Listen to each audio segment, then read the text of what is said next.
Okay, today on Capitol Hill, a Senate hearing diving into a Biden-era DEI initiative for small businesses now suspected of massive fraud, all on the taxpayer dime. The program is meant to help small businesses facing social and economic disadvantages, but some are now accused of lying to get taxpayer money and outsource the work.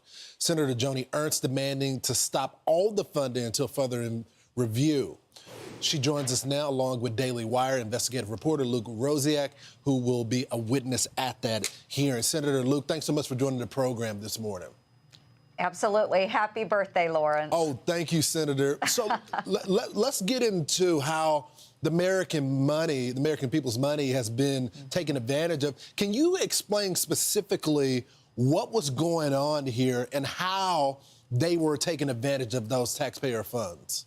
Yes, absolutely, Lawrence. The Small Business Administration currently has a program that's called 8A, and it was designed to help those that are socially and economically disadvantaged. But what we have seen is that many races are listed as being socially or economically disadvantaged, but there is no rhyme or reason. There is no science or data behind who gets included and who is excluded from the program. But what we have found is those that do qualify for the program, some of them will claim those funds from the federal government, but then they will subcontract to a totally different contractor.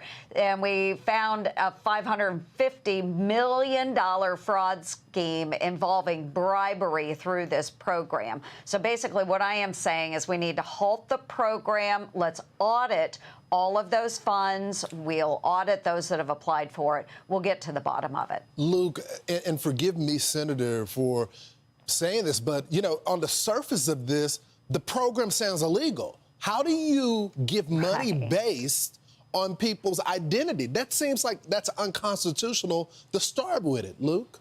You're exactly right, and it's actually under court injunction right now where you can no longer automatically assume that just because somebody is from the country of India, they should get an IT contract over an American-born white person, because that never made any sense and it's illegal.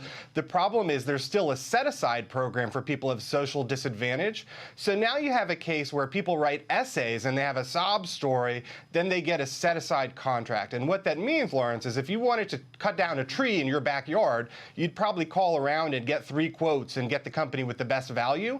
If you're on this list of DC insiders who gets preference because you're socially disadvantaged, they can give you a contract without even shopping it around. And so we have defense contractors that still get no bid contracts because we pretend that they're run by Eskimos. They're an Alaskan native company. And let me tell you, we all kind of know there's no Eskimos building these intercontinental ballistic missiles. And so if we can shut down this DEI program after 50 years because it is illegal, it doesn't help minorities, and it lets random people skim 5% off of your taxpayer dollars, that's going to be draining the swamp. You know, Senator, if I was going to the South Side doing a barbershop, or if I'm in the Bronx doing a barbershop, or if I'm doing a diner in Iowa, the same story I heard from those folks, which is we were all struggling. But the government was prioritizing different people based on their skin color. I guess my question is, how do we find out about this?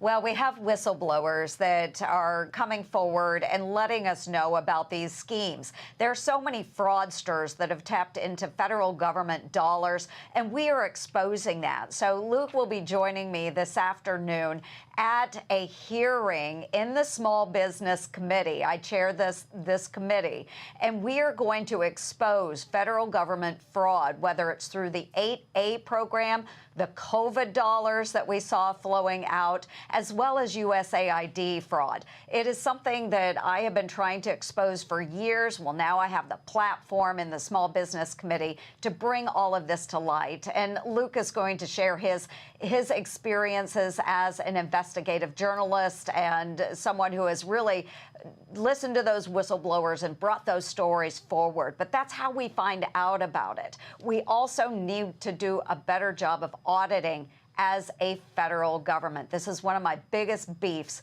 is there is so much money flowing out the door with no auditing requirement. It's so disgusting. Look, I got about 20 seconds. What's the most egregious example you can tell our audience that you found during your investigation?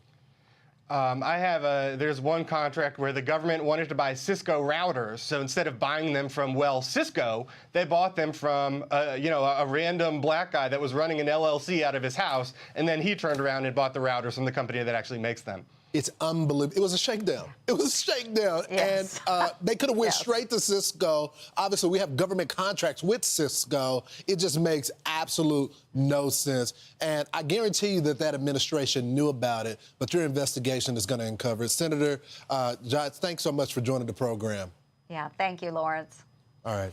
Thank you. I'm Steve Doocy. I'm Brian Kilmeade. And I'm Ainsley Earhart. And click here to subscribe to the Fox News YouTube page to catch our hottest interviews and most compelling analysis.